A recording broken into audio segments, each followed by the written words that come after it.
I started off by gathering a bunch of references of John Cena. I tried to get a front view, a side view, and a third quarter view.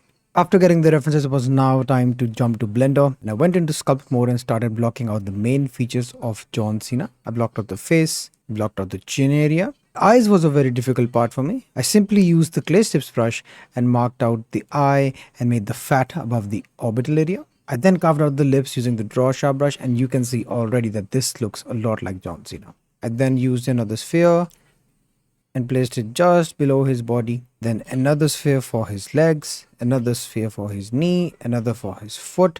And you can see everything is low poly. I just like to block things out in this stage. Then simply used a mirror modifier, duplicated on the other side.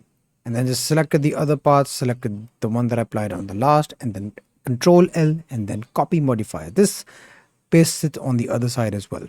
I used another sphere for the arm, another one for the forearm, another for the hand, and then I refined the shape as well. Now was the time to pose John Cena in his iconic "you can see me" pose. So yeah, you literally can't see him.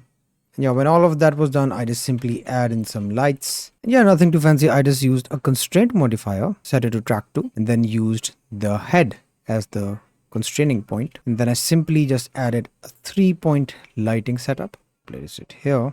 I also added a plane for John Cena to stand on, extruded an edge, beveled it, added a few more divisions, and then shade smooth.